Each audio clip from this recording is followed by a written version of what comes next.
Hey everyone, my name is Jessica. Welcome back to my channel, and today we are going to be talking about Ad Astra. So I watched Ad Astra a couple weeks ago, and I came out of the theater with a lot of feelings, but the overarching one in between the awe of the spectacle and the relief of coming down from the intensity of the film was this overarching feeling of catharsis. Catharsis is defined as the process of releasing and thereby providing relief from strong or repressed emotions. In the case of Ad Astra, the definition of the word literally encapsulates the theme of the entire movie. Brad Pitt's character, Roy, is a prime example in the art of compartmentalization.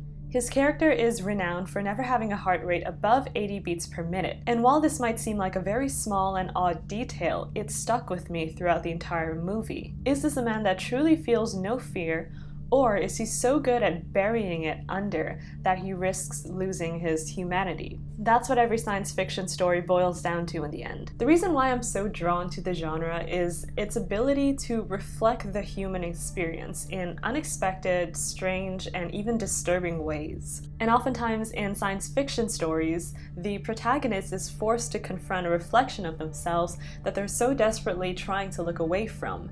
And a lot of questions that the story poses comes from taking these characters to the very edge of what it means to be truly human. By pushing us to our boundaries, by stretching the capabilities of man, challenging our dreams, our accomplishments, and our future, science fiction teaches us about what becomes of us when we try to do the impossible. And the answer is often that we become unrecognizable to the people who love us, like Liv Tyler, the silent woman who spends most of her screen time quietly sleeping next to Brad Pitt.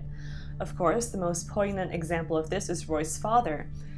And I love the way the movie did this by taking us through a long, drawn-out interstellar adventure of discovery, which ultimately ended in a cathartic moment of disappointment but also severance. I wasn't surprised when Clifford jettisoned himself into the blue abyss of Neptune, but I felt myself taking a breath. Maybe it was at the shock of the moment, the quiet realization of what Roy has lost, but perhaps never had, or maybe simply because the journey had been completed. What makes sci-fi distinct from, say, the adventure genre is that the journey usually focuses on how the protagonist sees the world. And of course, other genres can have these types of introspective moments as well. That's what makes for a character arc. The character is never the same person that they are at the beginning of the movie. But in sci-fi particularly, there's an emphasis in finding something new. It's that discovery of the unfamiliar. And these are things which were maybe never really new in the first place, but rather unseen, like Matthew McConaughey in Interstellar, Natalie Portman in Annihilation, or Amy Adams in Arrival. All of these characters turn into something different by the end of their stories. Ad Astra is absent of extraterrestrial life forms, much to the disappointment of Mr. Clifford McBride. But quite appropriately, the message of the film is, we are all we've got. There are no aliens out there, no subdimensions, no parallel universes, and quite frankly, we are stuck with each other until we try to claw our way out to the edge of the galaxy.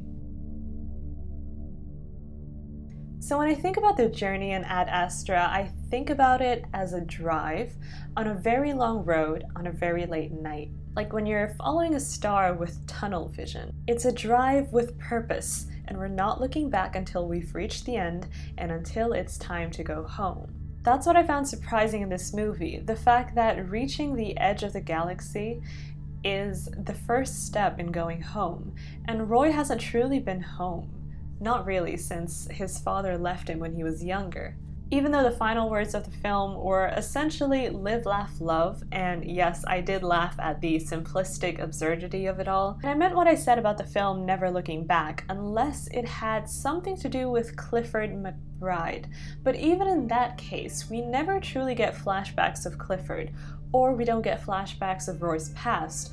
All of the footage that we discover of Clifford are new footage that Roy is also discovering at the same time with us. So we're constantly learning new things, we're pushing the story forward because it connects us with Roy's character. We're discovering things about his father at the same time he is, And neither of us know this man. Clifford McBride is as elusive as the faraway blue of Neptune. There are these weird moments in the movie when it tries to expand its own universe, such as the moon pirates, or the lady whose parents got killed in Clifford's ship, the super baboons. It takes all these ideas and deviates into multiple and familiar science fiction grounds, but never quite touches base with them. Space isn't exciting anymore. Traveling the universe isn't new to Roy. Nothing gets his heart racing, not pirates, not falling to his near death, not the incident with the crew he accidentally kills. Nothing takes a toll on him more than having to confront his feelings about his own father. Feelings. I could talk about the way this film portrays toxic masculinity and the ways in which relationships between men can be fragile and stilted at the same time, but all of that seems obvious to me, and probably it does to you too. So I'm not going to talk about that, but I do want to talk about the way cinema brings out repressed feelings in all of us. There is something different in the way that movies hit you compared to, let's say, books. It's the visual element, I think, the way you lose your agency when you're sitting in a cold, dark room and you're watching what's on the screen and you're taking in the sounds around you. There's nothing you can do to control your experience, especially if you're watching it in a theater. You're kind of just subjected to what is unfolding before your eyes. And I realize the reason why I watch science fiction movies in theaters is different from the reasons why I watch a bunch of other movies in the theaters. And those reasons are probably because I want to see them early, or I think the visual effects will be fun. I think when it comes to science fiction movies, there's no question about the visual effects, but it's that experience of being taken away from yourself that I'm truly seeking. Isn't that what Roy tried to do the entire time? The further he was from himself, the better performing he was at his job. But when his job required him to come closer and closer with his father, who was so deeply rooted in the core of his being, a malfunction happens. And this is where I definitively say that Brad Pitt's performance carried this entire film. I think if it weren't for him, this movie would have been a lot less captivating. When it comes to the emotional core of this film, I feel like it gave me what I didn't think I needed.